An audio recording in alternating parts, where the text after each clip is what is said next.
Lu ngerasa makin hari makin susah fokus, makin gampang lupa, ide mentok mulu. Bisa jadi otak lu lagi rusak pelan-pelan, dan parahnya, lu sendiri yang nyebabin itu. Gue bakal kasih lu 11 kebiasaan yang tanpa sadar lu lakuin tiap hari, yang pelan-pelan hancurin otak lu. Siap? Gue gak pakai basa basi. Mari kita bahas.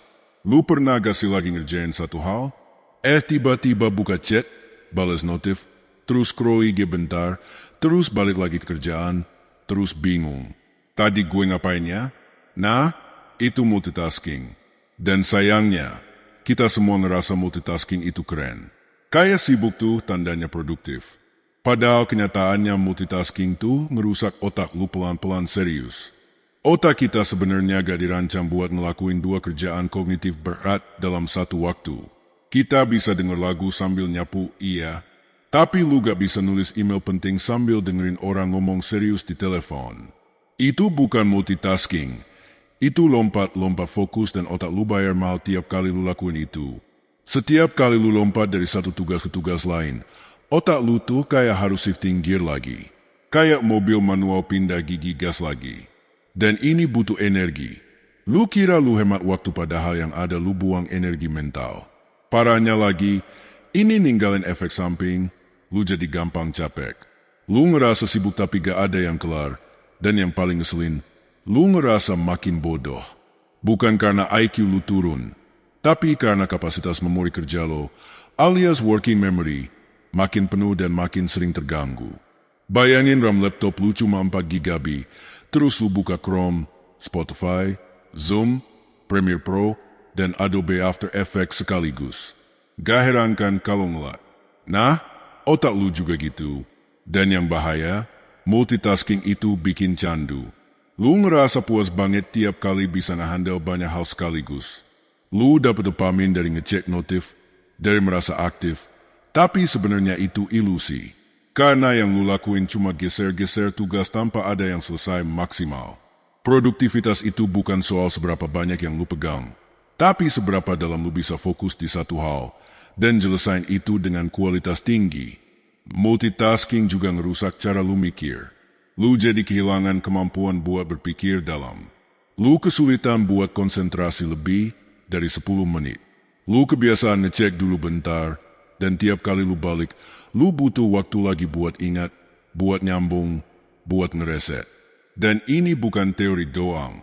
Ada riset dari Stanford yang bilang orang yang sering multitasking tuh performanya lebih jelek dibanding yang fokus di satu hal. Mereka lebih gampang terdistraksi, kurang mampu menyaring informasi penting, dan susah ganti konteks dengan efisien. Jadi, bukannya makin pintar lu malah kayak jadi lemot modern. Sekarang bayangin gini, lu pengusaha, lu punya ide bagus, tapi lu buka WhatsApp tiap 5 menit. Scroll TikTok buat refreshing, balas email di tengah meeting. Lu kira lu kerja keras, tapi sebenarnya lu cuma kerja banyak tanpa kedalaman. Padahal kualitas keputusan, kreativitas, dan strategi itu muncul dari deep work, bukan dari sibuk-sibukan. Dan multitasking ini gak cuma ngerusak performa kerja doang. Ini juga nyerang hubungan lu. Lu ngobrol sama pasangan sambil main HP. Lu makan sambil nonton. Lu nge-game sambil scroll medsos. Akhirnya apa? Lu gak hadir di momen itu. Lu secara gak sadar bikin hubungan lu dangkal karena perhatian lu selalu dibagi dua. Makanya kalau lu bener mau ngerasain hidup yang mindful, produktif, dan kuat secara mental, lu mesti stop glorifikasi multitasking. Itu bukan skill, itu jebakan zaman digital. Coba mulai dari hal simpel, matikan notifikasi yang gak penting. Fokus 25 menit ke satu tugas, baru break. Metode Pomodoro bisa bantu. Selesain satu hal, baru pindah ke hal lain. Latih otak lu buat monotasking bukan multitasking. Percaya deh, lu bakal kerasa lebih tenang, lebih fokus, dan hasil kerja lu bakal jauh lebih berkualitas. Gak perlu jadi Superman. Cukup jadi orang yang fokus dan sadar itu udah jauh lebih powerful hari ini. Lu pernah gak sih? Bangun tidur langsung buka HP, scroll TikTok, IG Reels, atau YouTube Shorts. Tadinya cuma mau lihat bentar, tahu-tahu udah 1 jam aja. Dan lu juga gak inget tadi lihat apa. Itu dia yang gue maksud, konten sampah. Bukan berarti semua konten hiburan jelek ya. Tapi kalau tiap hari yang lu konsumsi cuma prank, drama, gosip, atau yang cuma goblok-goblokan doang, lama-lama otak lu beneran ikut tumpuh. Masalahnya gini, otak lu tuh kayak tanah subur. Apapun yang lu tanam di situ bakal tumbuh. Kalau tiap hari yang lu tanam itu konten receh, cepat, dangkal, dan random. Ya wajar aja kalau lu makin hari makin susah fokus, makin gampang terdistraksi, dan susah mikir panjang. Lu ngerasa capek, padahal lu gak ngapain. Itu karena energi otak lu habis buat ngolah data yang gak penting. Dan itu terus kejadian setiap hari. Sekarang coba lu pikirin, selama 1 minggu ini, berapa banyak video yang lu tonton yang bener nambah wawasan lu. Berapa banyak konten yang lu konsumsi yang beneran bikin lu mikir dalam. Berapa banyak yang cuma buat ketawa doang tanpa inget isinya 5 menit kemudian. Itu yang bahaya. Karena lama lu kebiasaan buat terhibur terus, tapi gak tahan sama yang butuh fokus atau proses panjang. Baca buku jadi males. Nonton video panjang udah skip dari menit 1. Ngobrol sama orang juga jadi susah nyambung. Karena topik serius gak bisa lu ikutin. Dan otak lu makin dilatih buat cari dopamin cepat. 1 video lucu itu dopamin. 1 notif masuk itu dopamin. 1 komen dapat likes itu dopamin. Tapi, lu makin hampa, masalahnya algoritma itu gak peduli sama kualitas hidup lu.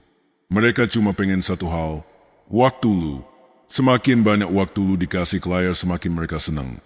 Tapi semakin sedikit energi lu buat mikir kritis, buat kreatif, buat bikin sesuatu. Gue bukan anti hiburan bro. Gue juga suka scroll TikTok kadang. Tapi kita harus sadar, lu adalah apa yang lu konsumsi. Kalau 90% waktu lu habis buat nonton yang receh, maka 90% otak lu juga kebentuk dari hal receh. Dan ini beneran bisa ngaruh ke hidup lu jangka panjang. Lu jadi gampang bandingin hidup sama orang lain. Ngeliat orang sukses di umur 20 bikin lu ngerasa gagal. Ngeliat orang pamer barang lu jadi insecure. Padahal lu cuma lihat higliknya, bukan proses berdarah-darahnya. Terus, karena otak lu udah kebentuk buat suka yang instan, lu juga jadi pengen hasil yang cepat. Pengen cepat kaya, pengen cepat viral, pengen cepat sukses, tapi nggak tahan proses. Dan itulah kenapa sekarang makin banyak orang yang gampang nyerah, gampang bosan, gampang ngerasa, gue nggak cukup baik. Padahal cuma karena mereka terlalu banyak konsumsi konten instan yang isinya tipu-tipu. Solusinya gimana? Ya bukan tiba-tiba puasa sosmed total. Itu nggak realistis. Tapi lu bisa mulai dari hal kecil. Atur screen time lu. Pilih konten yang emang lu butuh. Bukan cuma yang lewat doang. Ganti 30 menit scroll dengan 30 menit baca atau denger podcast. Ikut kursus online, belajar hal baru atau apapun yang nambah skill. Dan ini penting, kasih waktu buat otak lu diam. Nggak dikasih distraksi, nggak dikasih stimulan. Kadang kita lupa, kebosanan itu penting. Dari bosan itu muncul ide, dari diam itu muncul refleksi. Tapi kalau otak lu nggak pernah dikasih waktu buat diam, dia juga nggak pernah punya waktu buat tumbuh. Jadi kalau lu ngerasa hidup lu stark, pikiran lu berat, ide nggak keluar. Mungkin bukan karena lu kurang pinter, tapi karena lu terlalu banyak ngasih makan otak lu dengan hal yang nggak penting. Mulai sekarang, jadiin konsumsi konten lu itu kayak lu milih makanan. Sesekali boleh cheat day, tapi jangan tiap hari makan gorengan. Bro, otak lu berhak dikasih nutrisi yang layak. Lu pasti sering dengar quotes kayak, lu tidur 8 jam. Elon Musk nggak tidur demi ngejar mimpi. Gue tidur 4 jam, sisanya kerja. Bro, hasil culture, kelihatannya kerennya. Padahal, itu bukan produktif. Itu bego romantis. Banyak orang sekarang ngerasa bangga karena bergadang terus. Tidur cuma 3-4 jam.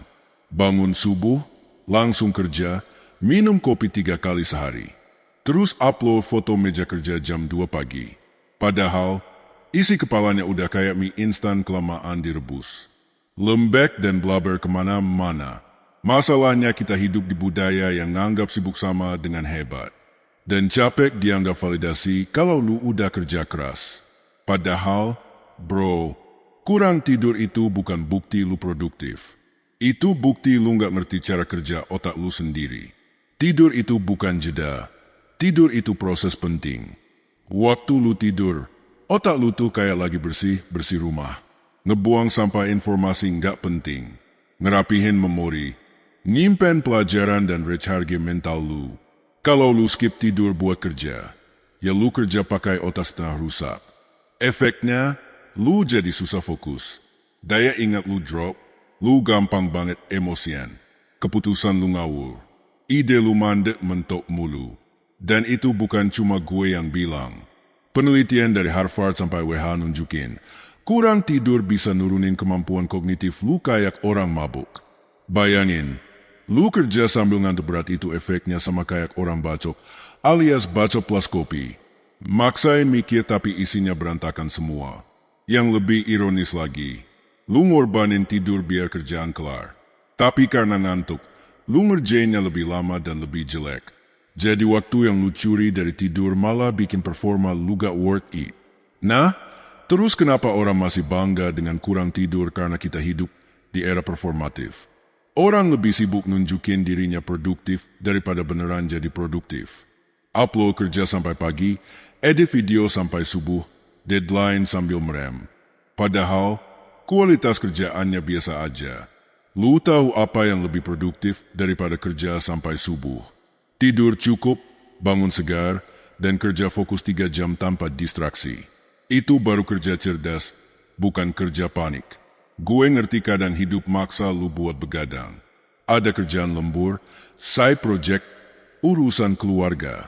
Tapi kalau itu jadi gaya hidup lu tiap hari, lu lagi ngegali lubang buat otak lu sendiri. Dan jangan lupa, kurang tidur itu juga ngaruh ke imun tubuh, keseimbangan hormon, berat badan, kesehatan mental. Gak tidur 1-2 hari mungkin gak kerasa langsung. Tapi kalau bertahun-tahun lu ngelakuin itu, lu bisa burnout, depresi, jantung, kena, otak lu lemot, badan lu gampang sakit. Lu bukan robot, lu bukan Elon Musk, dan jujur aja Elon Musk juga tidur bro. Dia gak upload doang, tapi kita yang salah nangkep. Kalau lu bener pengen jadi versi terbaik diri lu, bukan cuma sibuk, tapi beneran fokus, tajam mikir, dan stabil emosinya. Tidur tuh pondasi, bukan pilihan terakhir. Gue tahu rasanya pengen ngelakuin banyak hal. Pengen sukses cepat, pengen ngejar semua target. Tapi lu juga harus realistis sama mesin utama lu. Otak lu, baterai HP aja luca semalaman. Masa otak lu cuekin? Mulai sekarang, stop glorifikasi, kerja sampai pagi. Karena bukan lu yang kontrol otak lu ini, tapi otak lu yang pelan-pelan mogok, dan lu baru sadar pas udah terlambat. Jadi bukan soal tidur berapa jam, tapi kualitasnya dan mindsetnya. Kerja keras boleh, tapi jangan sampai lu mati pelan-pelan, cuma karena lu pengen kelihatan sibuk. Lu sadar gak sih? Sekarang makanan tuh gampang banget didapat. Tinggal klik aplikasi 15 menit nyampe. Tinggal buka kulkas, pasti ada minuman manis, frozen food, atau mie instan standby. Cepat, murah, enak. Tapi efeknya, gacauin otak lu pelan-pelan. Serius, banyak orang kira makanan cuma ngaruh ke perut. Padahal, makanan tuh bahan bakar utama otak. Kalau bahan bakarnya sampah, ya performa otaknya juga ikut sampah. Lu pernah ngerasa abis makan kenyang, tapi ngantuk parah. Susah? Fokus, emosi gak stabil.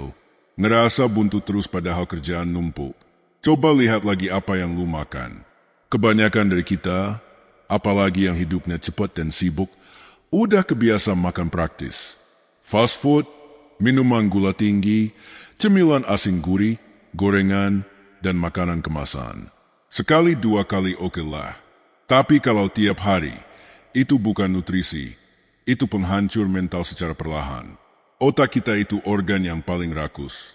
Walaupun ukurannya cuma 2% dari berat badan, dia ngabisin 20% energi tubuh. Dan energi itu datang dari makanan.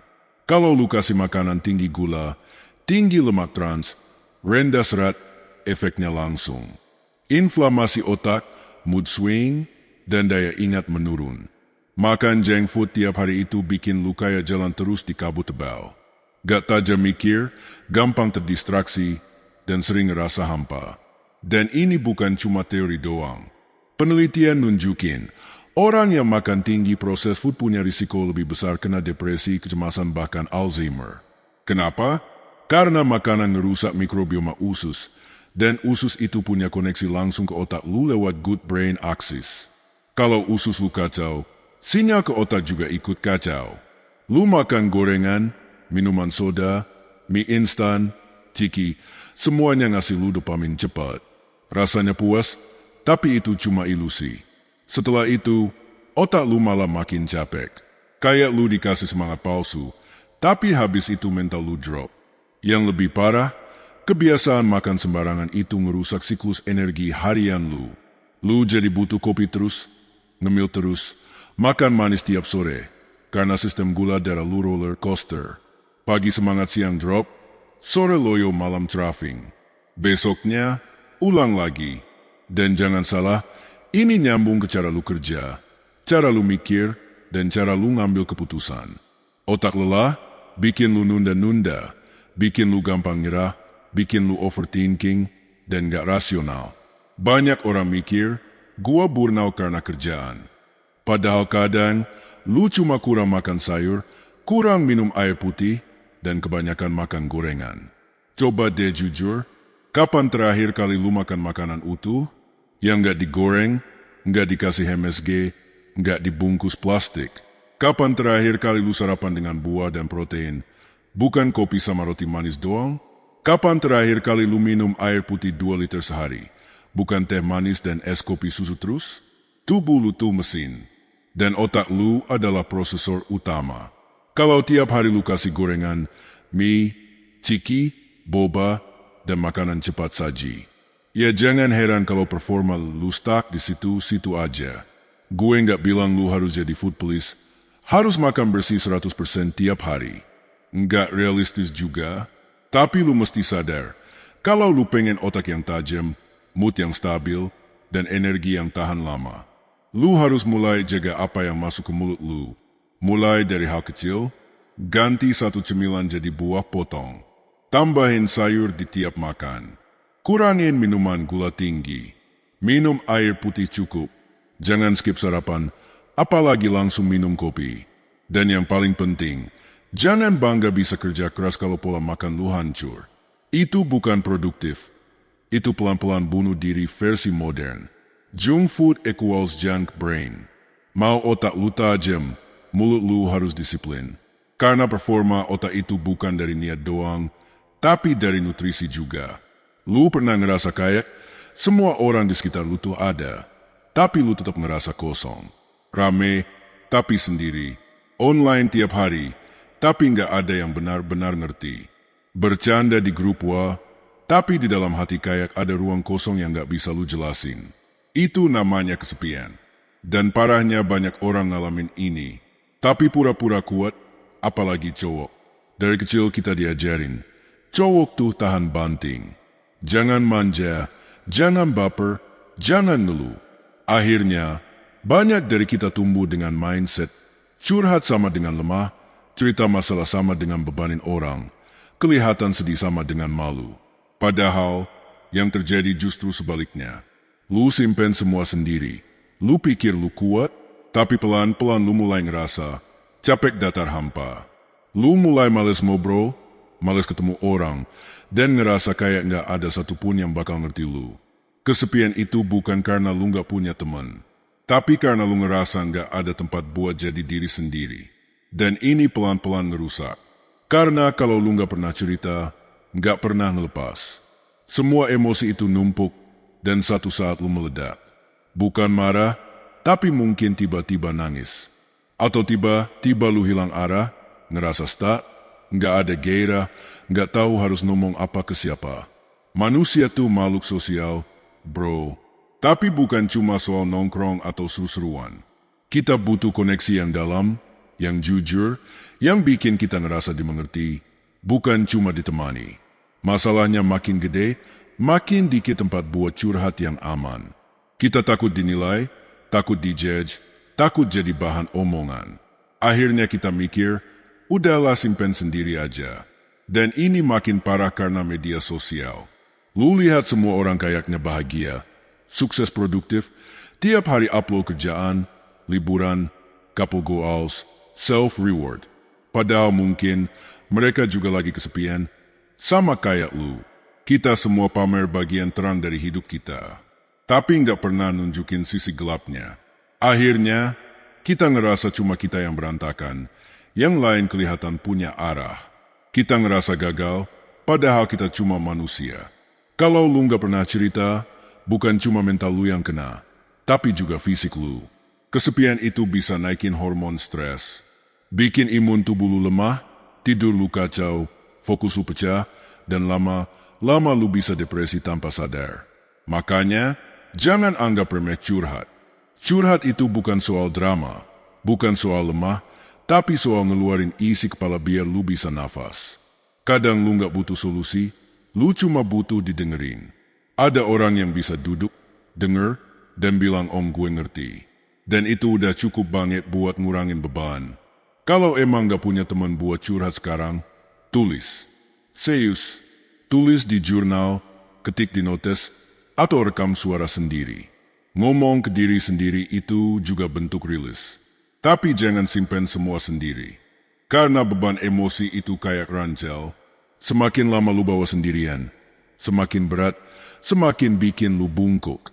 Sampai akhirnya lu jatuh dan gak kuat bangun lagi.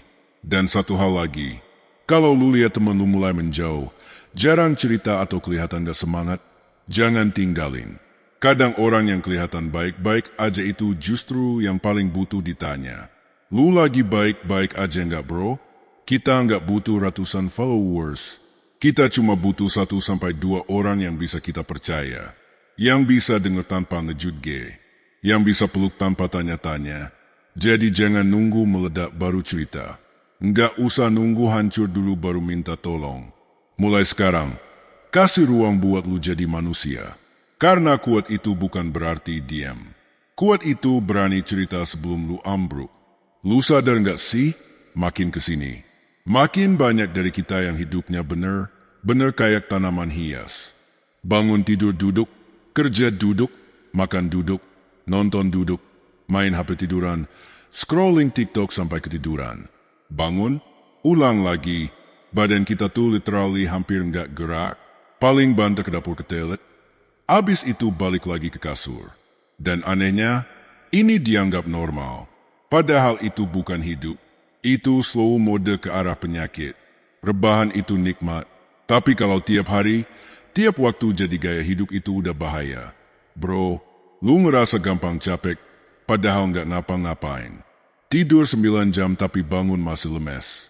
Ngantuk terus walau dah ngopi. Dan parahnya lu mulai ngerasa males ngapa-ngapain, kehilangan motivasi, dan badan lu kayak berat buat gerak. Kenapa bisa gitu? Karena badan lu nggak diciptakan buat pasif.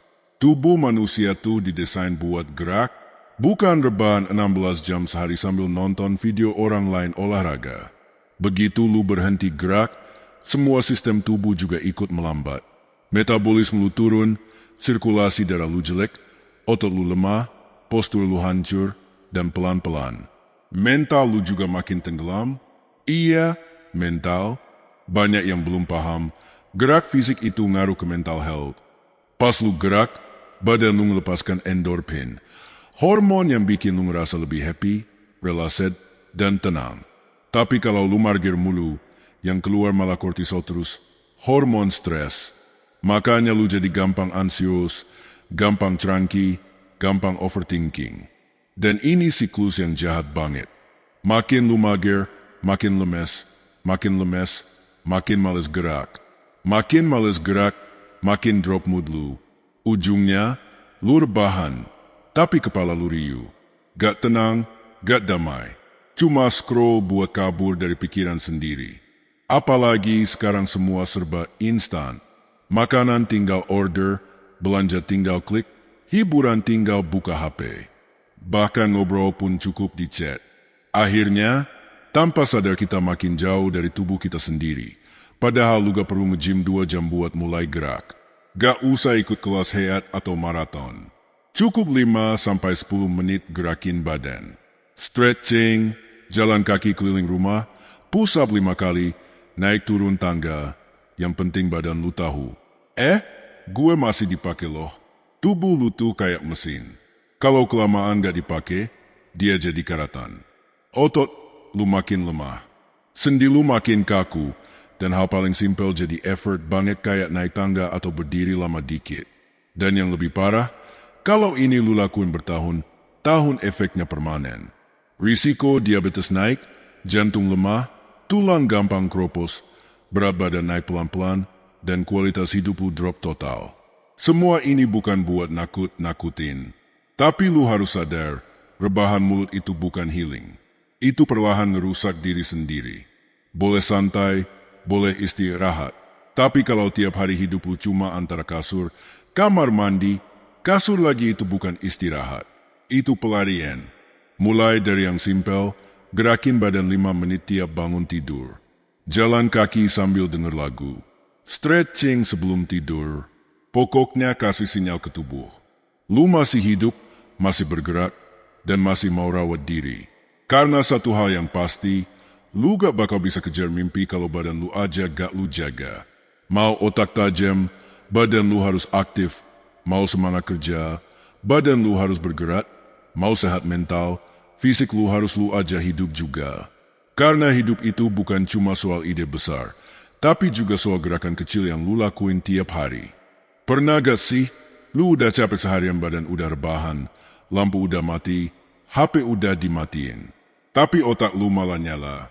Tiba-tiba mikir semuanya. Dari hal sepele kayak, tadi gue ngomong ke dia terlalu jutek gak ya? Sampai yang berat kayak, sebenarnya gue hidup buat apa sih?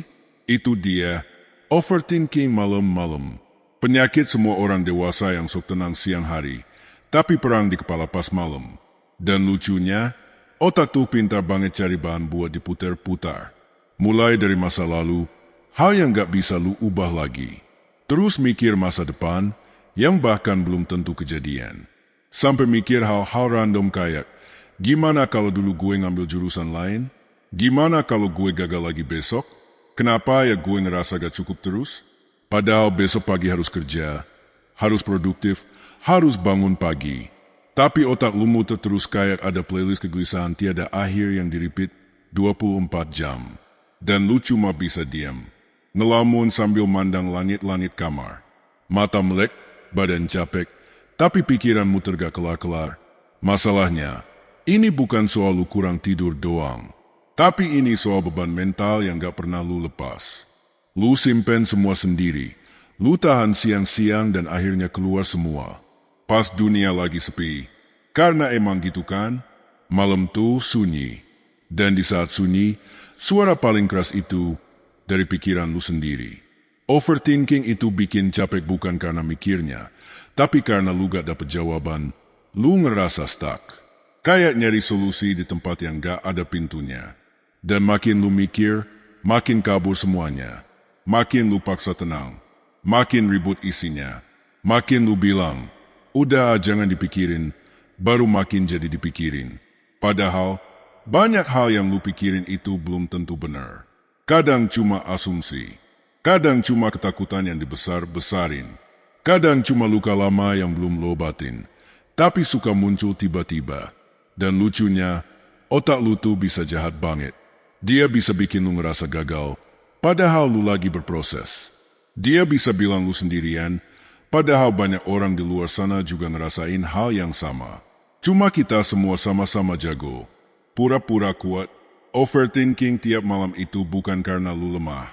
Tapi karena lu terlalu banyak mikir sendiri. Terlalu jarang cerita, terlalu keras sama diri sendiri. Lu pengen semua perfect. Pengen gak salah. Pengen jadi versi terbaik lu tiap hari. Tapi kenyataannya, lu juga manusia. Kadang, lu capek. Kadang, lu ragu. Kadang, lu ngerasa gagal. Dan itu wajar. Yang gak wajar tuh kalau lu terus makses. Semua baik, baik aja sambil lu makin hancur dalam diam. Kalau overthinking lu tiap malam udah ganggu tidur, ganggu kesehatan, ganggu kerjaan, ganggu hidup, lu harus stop bilang, oh ini cuma lagi kepikiran dikit. Enggak, ini serius. Lu harus mulai punya waktu buat ngeluarin semua itu. Bukan buat nyari solusi cepat, tapi buat ngasih ruang ke diri lu sendiri buat istirahat. Bisa lewat nulis cerita ke teman yang dipercaya, atau sekadar dengerin suara lu sendiri tanpa ngejudge. Karena semakin lu dengerin isi kepala lu, semakin lu kenal siapa diri lu sebenarnya. Dan dari situ, lu baru bisa mulai bersin satu-satu. Coba deh pikirin, dari bangun tidur sampai tidur lagi, berapa lama waktu lu habis cuma buat duduk depan layar. Bangun tidur, buka HP, scroll dulu notif, lanjut scroll Instagram, TikTok, Twitter, kadang sampai 1 jam sendiri padahal belum cuci muka. Terus kerja atau kuliah, buka laptop, meeting, Zoom, ngetik laporan, buka spreadsheet, pindah ke layar HP lagi kalau bosan, siang makan sambil nonton YouTube, malam nonton Netflix, sambil scroll TikTok lagi, terus tiba-tiba udah jam 1 pagi, dan lu sadar, mak gue literally duduk doang seharian. Layar terus mata perih, leher kaku, tapi nggak bisa berhenti. Ini udah jadi gaya hidup. Dan yang bahaya, kita udah ngerasa ini hal biasa. Padahal, duduk lama di depan layar itu bener-bener ngerusak tubuh pelan-pelan. Gak cuma bikin mata cape, tapi juga bikin postur tubuh makin hancur. Lu bungkuk tanpa sadar. Leher lu maju ke depan, pundak naik, dan punggung lu kaku kayak papan triplek. Belum lagi tangan pegel, gara-gara ngetik terus, pinggang nyeri, dan kaki mulai kesemutan. Itu semua karena lu diam. Kelamaan. Ironisnya, teknologi bikin hidup makin gampang, tapi juga pelan-pelan bikin badan kita rusak. Dan bukan cuma soal fisik, mental juga kena. Lu duduk di depan layar 8-10 jam sehari, tapi seringnya nggak bener-bener fokus. Lu switch tab sana-sini, buka medsos, terus balik lagi ke kerjaan. Otak lu jadi kayak tab browser yang kebuka 20, sekaligus nggak pernah shut down, nggak pernah tenang. Mata cepek, otak overhead, tapi lu tetap duduk, karena ngerasa harus produktif. Padahal yang lu lakuin, kadang cuma berpura-pura sibuk di depan layar. Dan lucunya lagi, pas udah kelar kerja pun, kita masih balik lagi ke layar buat hiburan. Padahal tubuh lu udah minta istirahat. Mata lu kering, tapi lu tetap buka HP, nonton video sampai ketiduran. Terus pagi-pagi ngeluh, kok gue capek terus ya? Padahal nggak ngapa-ngapain. Nah itu dia, karena lu nggak gerak, lu duduk lama. Mata lu kerja terus, tapi badan lu nggak pernah diaktifin. Otak kerja, tapi tubuhnya dimatiin. Dan efek jangka panjangnya, metabolisme melambat, berat badan naik, risiko penyakit jantung, diabetes, dan nyeri tulang belakang meningkat, mood makin gak stabil. Fokus buyar, semua itu karena satu kebiasaan kecil, duduk terlalu lama di depan layar, setiap hari tanpa jeda. Lu nggak harus langsung jadi orang aktif yang tiap hari olahraga 1 jam. Cukup mulai dari hal simpel, setiap 30-45 menit, duduk berdiri sebentar. Stretching 2 menit. Lihat jauh dari layar selama 20 detik, tiap 20 menit. Haturan 20-20-20 itu real banget bantu mata.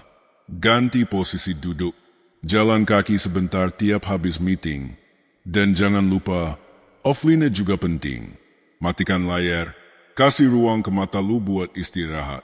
Kasih waktu ke otak lu buat diem tanpa notifikasi. Kadang, recharge terbaik itu bukan nonton video baru, tapi benar-benar jauh dari layar dan balik ke real life. Karena kalau lu pikirin hidup kita tuh sekarang kayak nyawa kedua udah dipindahin ke layar. Kalau nggak lu atur, layar itu pelan-pelan bakal narik semua energi lu sampai habis. Lu masih muda bro. Sayang kalau rusak badan cuma karena duduk terus di depan Red Stanley glowing itu tiap hari. Lucu sih ya. Kadang yang bikin hidup kita ruwet itu bukan karena keputusan besar. Bukan soal milih karir atau pindah kota. Tapi hal-hal kecil yang lu tunda tiap hari. Contoh, nunda balas chat penting.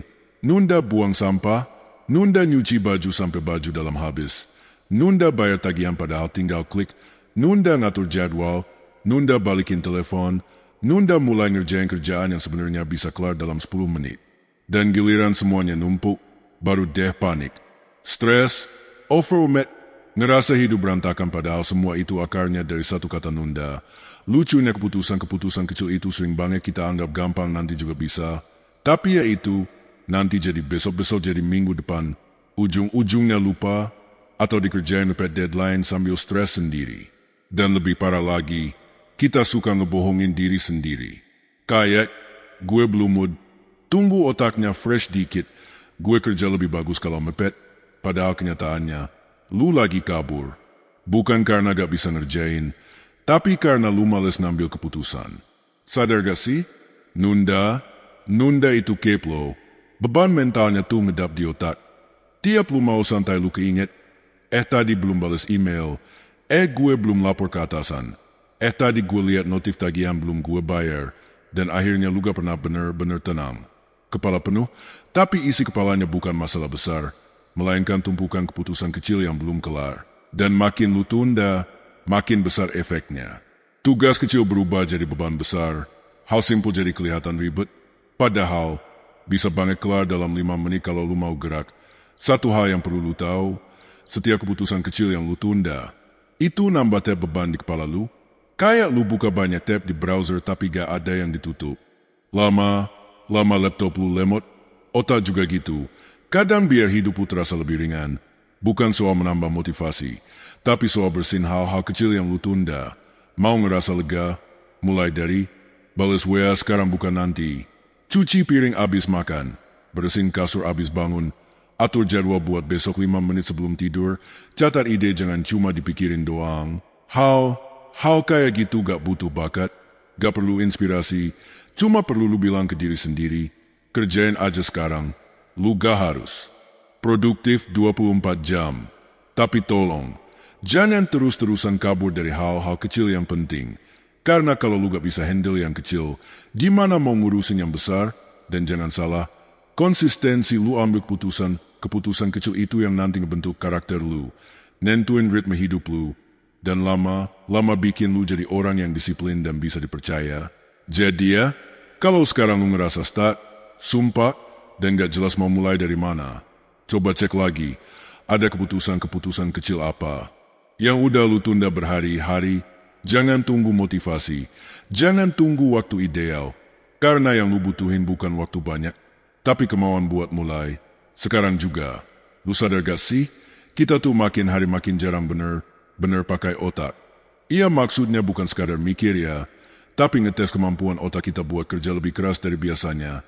Coba pikir, kapan terakhir kali lu ngerasa otak lu dipaksa mikir keras?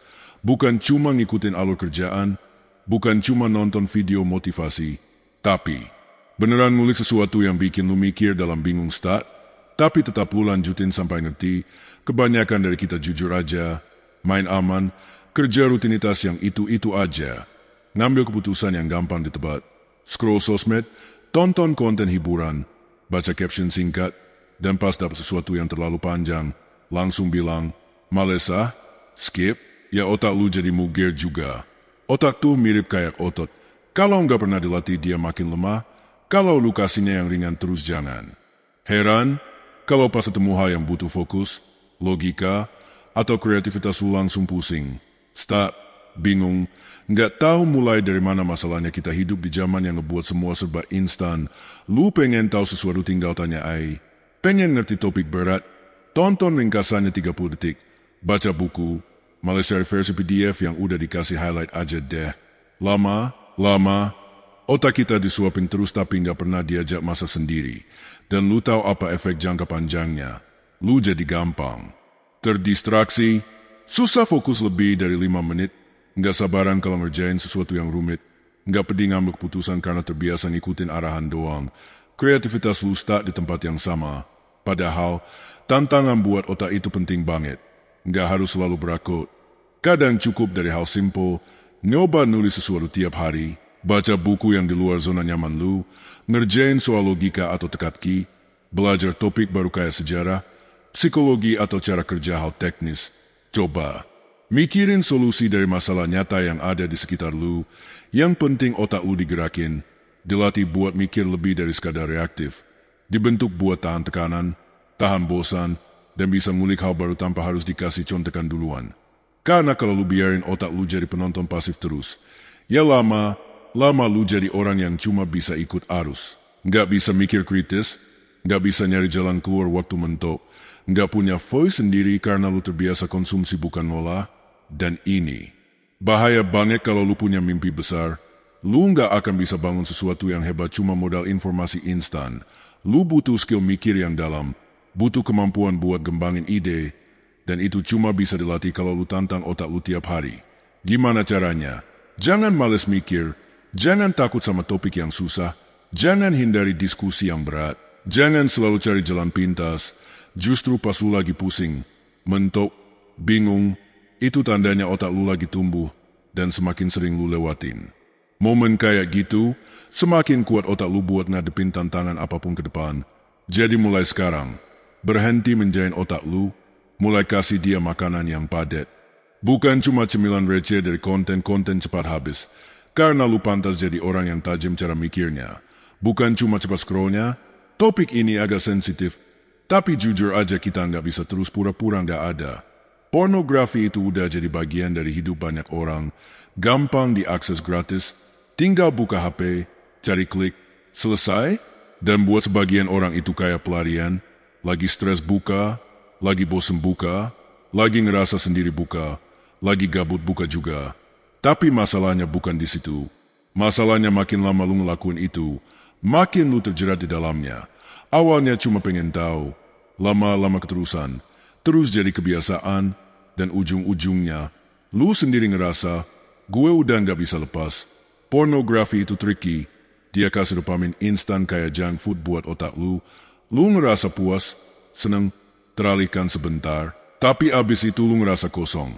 Lu ngerasa malu, nyesel, tapi tetap aja diulang lagi. Kenapa bisa kayak gitu? Karena pornografi mainnya di sistem reward otak lu. Dopamin lu naik drastis pas lu nonton, tapi makin sering lu konsumsi toleransi dopamin lu naik juga. Akhirnya, yang dulu cukup 5 menit, sekarang butuh 30 menit. Yang dulu cukup nonton satu video, sekarang harus ganti genre.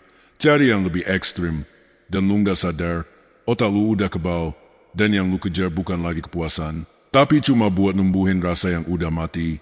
Efek jangka panjangnya, nggak main-main bro.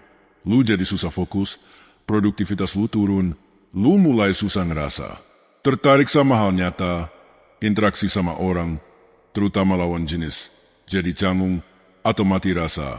Lu jadi menarik diri, bahkan banyak yang bilang mereka ngerasa lebih sering insecure dan ngerasa nggak cukup layak setelah terlalu sering konsumsi konten porno. Kenapa? Karena standar lu dibentuk sama sesuatu yang nggak nyata. Yang lu tonton itu acting, settingan, fantasi yang nggak ada di dunia nyata. Tapi karena lu konsumsi tiap hari, otak lu jadi nganggap itu normal, dan lu bandingin hidup lu sama itu, jadinya makin merasa gagal, makin merasa kosong, dan makin balik lagi ke pornografi buat kabur. Ini lingkaran setan, dan buat keluar dari itu, lu butuh jujur sama diri sendiri. Ngaku kalau lu punya masalah, dan mulai bikin langkah kecil buat bebas dari situ. Nggak harus sempurna langsung, nggak harus sok suci juga, tapi minimal lu sadar. Gue mau berhenti dikontrol sama kebiasaan ini. Mulai dari hal simpel, stop nyimpen link atau folder tersembunyi, bikin HP atau laptop lu lebih aman. Dari konten begituan, ganti waktu kebiasaan nonton dengan aktivitas baru, kayak olahraga, jurnal link, atau ngobrol sama orang. Cari support entah teman, komunitas, atau profesional, dan yang paling penting, kalau jatuh lagi jangan nyerah.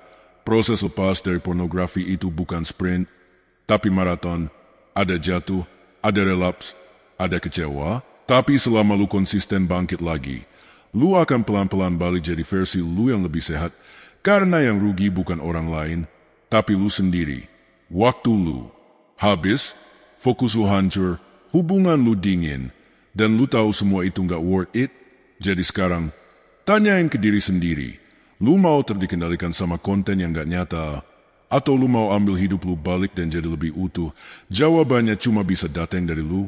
Tapi satu hal yang pasti, lu nggak sendirian dan lu bisa keluar dari ini. Kalau lu ngerasa kena satu aja dari 11 kebiasaan ini, jangan panik. Tapi jangan cuek juga. Sekarang waktunya riset kebiasaan lu dan jaga otak lu kaya.